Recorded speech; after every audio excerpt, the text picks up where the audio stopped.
Hello' everyone, কি খবৰ সকলোৰে? আৰু আজি হৈছে 31 আৰু 31 বুলি চাগে সকলোৰে ঘৰত বিভিন্ন ধৰণৰ প্ৰস্তুতি চলি আছে আৰু আমাৰো ঘৰত প্ৰস্তুতি সৰু সুৰাকৈ চলি আছে আৰু আপোনালোকক মই দেখুৱাম এয়া আমাৰ ঘৰত কি চলি আছে। কি বনাব কৈ দিয়ক।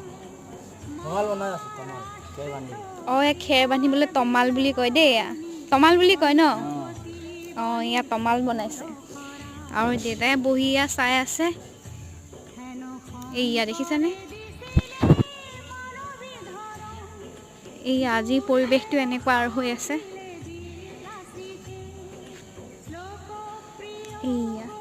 এইটো আমাৰ ঘৰৰ নতুন সদস্য মিকু। হাই কৈ দিয়া, হাই কৈ দিছে। মাংস বনাই আছো।